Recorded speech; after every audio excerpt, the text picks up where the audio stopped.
और चलिए इस बीच लिए चलते हैं समस्तीपुर, जहां पर चुनावी रणनीतिकार प्रशांत किशोर प्रेस कॉन्फ्रेंस कर रहे हैं। शहर कस्बा देहात पैदल चल के जाने का प्रयास करेंगे।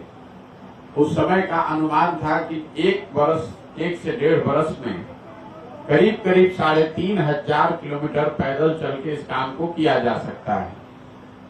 2 अक्टूबर 2022 को गांधी विद्यारवा आश्रम से ये पदयात्रा हम लोगों ने शुरू की और तब से बिना ब्रेक लिए हुए, ये बात मैं आपको फिर से एम्फसाइज कर देता हूं, 2 अक्टूबर 2022 से जब चलना शुरू किया है तब से ये पदयात्रा रुकी नहीं है।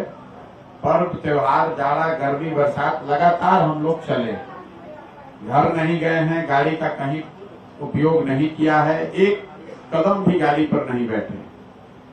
और मैं रोज अपने गांव में भी जब पदयात्रा में जाता हूं, अपने साथियों को भी बताता हूं कि गाड़ी, अभी भी आपने चर्चा सुनी होगी, लोग बताते हैं कि गाड़ी से जाइएगा तो ज्यादा लोगों से मिल पाइएगा, ज्यादा जगह विजिट कर सकते हैं। तो हम लोग की जो पूरी सोच है कि पदयात्रा में कितने किलोमीटर हम चल रहे हैं, कितने गांव में जा रहे हैं, इससे ज्यादा जरूरी है कि पदयात्रा के मकसद को पूरा करने के लिए इसकी शुद्धता और ईमानदारी, इसको पूरी तरीके से सुनिश्चित किया जाए। इसी वजह से गाड़ी का प्रयोग अभी तक नहीं करते हैं या बीच में कहीं ब्रेक नहीं लेते हैं। आज पहली बार इस पदयात्रा को ब्रेक के लिए में लिया जा रहा है, तो ये मेरी जिम्मेवारी बनती है कि मैं पत्रकार बंधुओं को ये बताऊं कि ये ब्रेक क्यों लिया जा रहा है।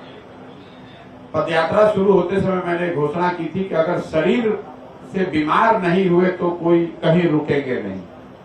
बीमार मैं अभी भी नहीं हूं, पूरी तरीके से स्वस्थ हूं, लेकिन वैशाली में चलते हुए मुझे अपने बाएं पैर में तकलीफ हुई पहली बार। सुखी में वहां हम 5 दिन रुके हुए थे। डॉक्टरों ने अपनी ओर से जो इलाज समझा वो किया और राहत भी मिली, फिर सुखी से चलना शुरू भी किए, लेकिन फिर से वो मसल टियर बढ़ गया है। तो यहाँ जब मैं समस्तीपुर आया हूँ, उसके बाद से 1 दिन रुके और उसको जब जांच किया गया तो डॉक्टरों का ऐसा मानना है कि वो बहुत लंबे समय तक लगातार खराब सड़कों पर, ऊपर नीचे उबड़ खाबड़ सड़कों पर चलने से मसल टियर हो गया है, मतलब हिंदी में मसल फट गया है। और ये कोई बहुत गंभीर बीमारी नहीं है, बहुत ज्यादा ओवर यूज है, मतलब 20, 22, 25 किलोमीटर अगर आप डेली खराब सड़कों पर चल रहे हैं पैदल तो मसल फट सकता है। तो डॉक्टरों का अपना एक अनुमान है कि इसको दवा और इंजेक्शन से ठीक करने के साथ साथ ये जरूरी है कि 10-15 दिन का इसको आराम दिया जाए। जैसा कि आप देख रहे हैं, हम आपके सामने बैठे हैं, बिल्कुल स्वस्थ हैं, काम करने में कोई दिक्कत नहीं है।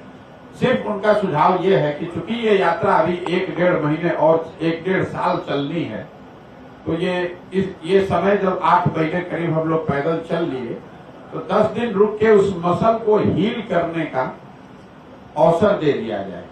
इसीलिए 10 से 15 दिन के लिए हम यात्रा को यहीं स्थगित कर रहे हैं और जब लौटेंगे 15 दिन में इसी जगह से पदयात्रा को पुराने ही फॉर्मेट में, अभी चर्चा चल रही थी, कई लोगों ने सुझाव दिया कि अब गाड़ी से चल लीजिए, आधा गाड़ी से चल लीजिए, लेकिन मैं आपको बता रहा हूं कि जिस फॉर्मेट में पदयात्रा अभी तक चली है उसी ईमानदारी और उसी शुद्धता से इसको आगे भी शुरू किया जाएगा और आगे भी किया जाएगा। जब मैं समस्तीपुर वापस लौटूंगा 15 दिन के बाद, तो इसको उसी तरीके से जैसे पिछले 7 महीने से किया जा रहा है, समस्तीपुर से आगे की बिहार की यात्रा उसी तरीके से पूरा की जाएगी। अगर फिर से कोई दिक्कत शरीर में हुई तो उस समय वो निर्णय लिया जाएगा, लेकिन अभी की सोच यही है कि जिस व्यवस्था में हम लोगों ने अभी तक पदयात्रा की है, इसी व्यवस्था और इसी प्रयोजन के तहत आगे इस काम को बढ़ाया जाएगा। आपने जो, बस मेरी ओर से इतना ही आपको सूचित करना था। बीमारी कुछ नहीं है, मेरा लेफ्ट पैर जो है, बाएं पैर में मसल फट गया है और डॉक्टर उसकी वजह बता रहे हैं लगातार खराब सड़कों पर 20-22 किलोमीटर डेली चलने से ये मसल टियर हुआ है, जिसको हील होने में 10 से 15 दिन का समय लग सकता है। कोई दवा भी खाने की जरूरत नहीं है, सिर्फ रेस्ट की बात है। उस पैर पर, बाएं पैर पर ज्यादा वजन नहीं देना है और खासकर बहुत लंबा चलना नहीं है। लेकिन उन सबका अनुमान है, पटना में जो डॉक्टर है या बाहर के भी डॉक्टरों से, जिन लोगों से भी हम लोगों ने सलाह लिया है, सबका मानना है कि 10 से 15 दिन में ये रिकवर हो जाएगा। और हो जाएगा तो इसी मैदान, इसी जगह से फिर जून के प्रथम सप्ताह से पदयात्रा को पुराने ही तरीके से फिर शुरू किया जाएगा। उसमें कोई चेंज नहीं होगा और आगे ये पदयात्रा बिना किसी ब्रेक के वैसे ही चलती रहेगी। आपने ठीक कहा, बस एक बात मैं कह के आपसे सवाल लूंगा। पत्रकारों के लिए हमारे पास करने के लिए कुछ नहीं है। जैसे आप मुझे शुभकामना दे सकते हैं बिहार होने के नाते, तो वैसे मैं भी आपको शुभकामना दे सकता हूं। पत्रकारों की हालत में हमेशा कहता हूं वो है जो वो डॉक्टर हैं जो सब गांव भर का इलाज कर सकते हैं लेकिन अपना इलाज नहीं कर सकते। दुर्दशा है, लेकिन आप बिहार के नागरिक भी हैं। आप तो देख रहे हैं कि पूरे राज्य में लोगों की क्या दुर्दशा है, तो आप और हम भी उसी के सहभागी हैं। व्यक्तिगत बात नहीं है, व्यक्तिगत तौर पर मेरा बच्चा अच्छे स्कूल में पढ़ सकता है, व्यक्तिगत तौर पर आप समृद्ध हो सकते हैं, लेकिन समाज के तौर पर हम लोगों की हालत बदहाल है। 2 दिन पहले अभी सरकारी आंकड़ा आया है और बिहार में 52% लोग, बिहार में देश में सबसे ज्यादा 52% लोग गरीबी रेखा से नीचे रह रहे हैं। ये सबसे भयावह स्थिति बिहार में अभी पूरे देश में है। यहाँ पर 80% लोग ऐसे हैं जो दिन का 100 रुपया भी नहीं कमाते हैं। शिक्षा की, स्वास्थ्य की, बाकी सुविधाओं की जो स्थिति है वो सब आपको पता है। इस पूरे पदयात्रा के दौरान करीब 3000 गांवों में अभी तक मैं पैदल गया हूं। उसका अपना अनुभव आप लोगों के माध्यम से साझा भी किया है। वो चर्चा आगे चलती रहेगी, लेकिन बिहार में 40,000 गांव है, तो मैं रुकने वाला नहीं हूं। आपके माध्यम से ये बात फिर से, चाहे कितनी भी बाधा आए, मैं पूरी तरीके से दृढ़ संकल्पित हूं। 1 बरस लगे कि 2 बरस, इसको इसी फॉर्मेट में, इसी ईमानदारी और शुद्धता से पूरा बिहार जरूर करेंगे। कहीं सवाल ही नहीं है उससे पीछे टिकने का या बदलने का।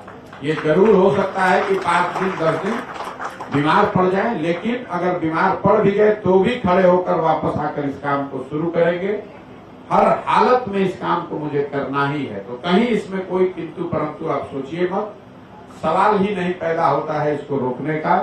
10 दिन के लिए इसको स्थगित किया है, इसको बदला नहीं है, इसको रोका नहीं है, स्थगित किया है। जैसे ही स्वास्थ्य ठीक होगा वैसे ही वापस आकर, जैसे ही मसल टीयर रिपेयर हो जाएगा, वापस आकर उसी ईमानदारी और उसी शुद्धता से इसको फिर से पुनः करेंगे। बहुत बहुत धन्यवाद। ये पॉइंट ऑफ टाइम क्या होगा शुरुआत का? पॉइंट ऑफ टाइम अभी आउटर लिमिट डॉक्टर्स ने जो रखा है उसके हिसाब से 11 जून को हम यहाँ फिर से शुरू कर सकेंगे। और वो इसलिए कि जब हम वापस आएंगे तो 3-4 दिन तक ये पूरी व्यवस्था को फिर बनाने में लगता है। जैसे अगर आप इंजन को ऑफ कर दें तो उसको चालू होने में 3-4 दिन लगता है। तो to be on the safer side 15 दिन का रेस्ट है, लेकिन मैं पूरे काम कर रहा हूँ। हर दिन जो टीम काम कर रही है वो टीम काम करती रहेगी, मैं भी काम कर रहा हूँ। और 1 से 10 तारीख के बीच में मैं यहाँ वापस लौटूंगा। लौटकर 2-3 दिन जितने लोगों से मिलकर पदयात्रा को सुचारू रूप से चालू कराने की जो प्रक्रिया है वो किया जाएगा। हर हालत में अगर स्थिति बहुत नहीं बिगड़ी तो 11 तारीख इतवार है, उस दिन हम लोग के दिमाग में है कि 11 जून से इसको फिर से शुरू करेंगे। पदयात्रा में अभी तक कितने लोगों से मिल चुके हैं और क्या रिस्पॉन्स मिल रहा है? भैया पदयात्रा में कितने लोगों से मिल चुके हैं ये तो संख्या गिन पाना बड़ा मुश्किल है। मैंने जैसा आपको बताया करीब 3-1 गांव में पैदल चल के गए हैं हम लोग, और एक दिन में 8 से 10 गांव में जाते हैं। अभी तक का जो अनुभव रहा है वो तो जब मैं जिस दिन आया था मैंने बहुत विस्तृत तौर पर सारे पत्रकार बंधुओं से आपसे चर्चा की है, और फिर जब हम वापस आएंगे तो प्रखंड वाइज मिलकर वो बताते ही हैं। मुझे लगता है कि आज की प्रेस वार्ता इस चीज के लिए नहीं है कि अभी तक का अनुभव क्या है। कोई आपके जनरल सवाल है तो? एक सवाल इधर से पूछना चाहता हूँ। मैं न्यूज 18 में काम करता हूँ, और जब आपने यात्रा शुरू की थी भितियरवा से, उसके पहले मैंने आपका डिटेल इंटरव्यू भी किया था।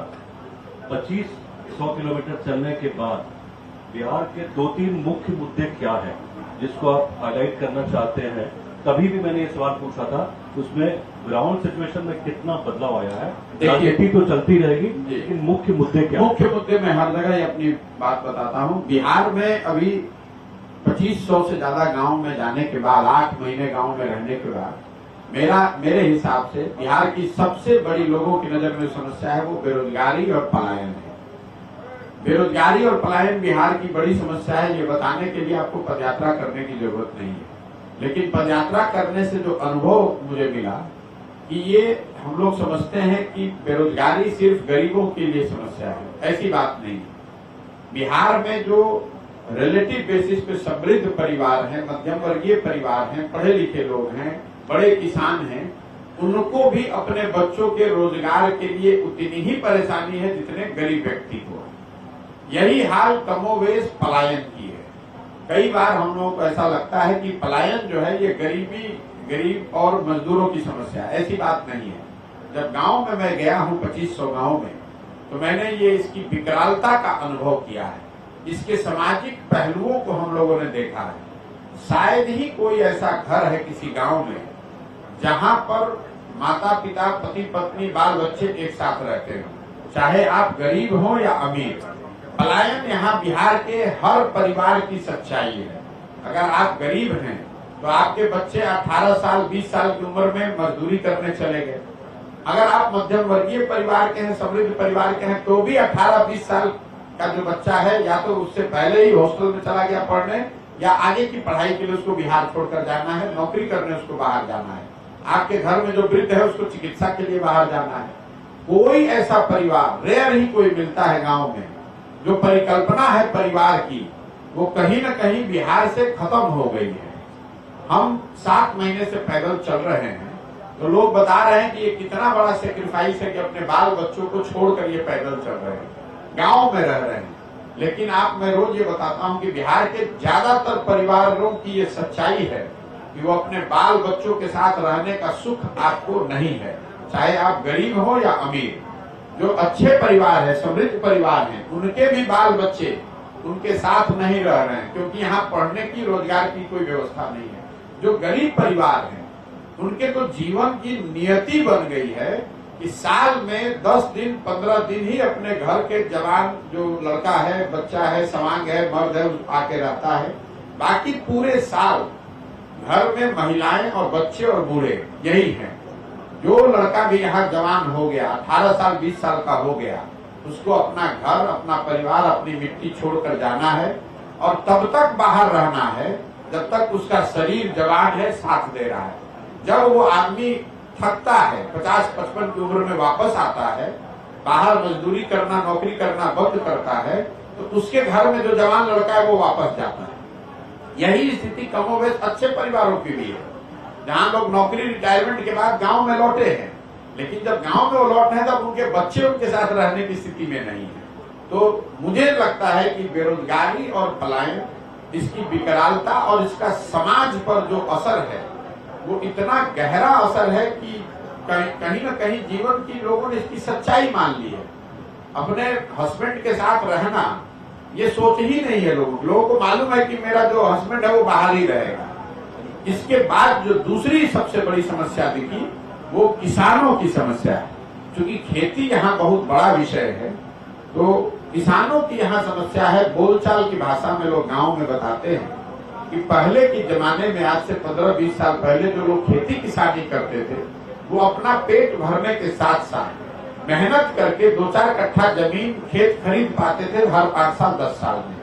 आज किसानों की समस्या ये है कि हर किसान परिवार, अगर उनके घर में कोई बिजनेस व्यापार नहीं है, कोई नौकरी करने वाला नहीं है, तो हर 5 वर्ष में किसान को 1-2 कट्ठा जमीन बेचना है। कोई घर में बीमार पड़ जाए, कोई शादी आ जाए, तो उसको जमीन बेचनी है।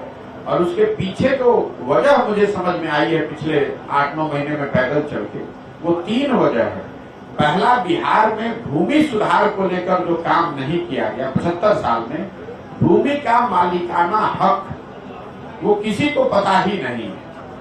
60% बिहार के लोग आज भी भूमिहीन हैं। देश में सिर्फ 38% लोग भूमिहीन हैं। बिहार में 60% लोगों के पास जमीन है ही नहीं। और उससे भी बड़ी बात यह है कि जो 40% लोगों के पास जमीन है, उनमें 90% मतलब 40 में 35 आदमी 2 बीघे से कम का मालिक है। जमीनों का फ्रेगमेंटेशन इतना हो गया है, परिवारों में बंटवारा होने की वजह से यहाँ जो किसान है वो एकदम बहुत छोटा किसान है। तो खेती किसानी करने का जो यहाँ काम है वो कमाने का प्रयोजन नहीं है, वो खाने का प्रयोजन है। किसान वही उपजा पा रहा है जिससे उसका और उसके बाल बच्चों का पेट भर जाए। वो किसानी करके आमदनी का प्रयोजन नहीं है। सरकारी आंकड़े जो बता रहे हैं कि बिहार में 4 से 5% किसान ही आमदनी कर रहे हैं, बाकी लोग खेती करके अपना और अपने बाल बच्चों का पेट भर रहे हैं या फिर वो खेत में मजदूर हैं। तो पहली खेती की जो समस्या है वो भूमि से संबंधित है, भूमि सुधार के न लागू होने की वजह से है। दूसरी जो बड़ी समस्या है वो जल प्रबंधन को लेकर। बाढ़ यहाँ आता है, 50% खेती योग्य जमीन बाढ़ से प्रभावित है, तो सब जानते हैं।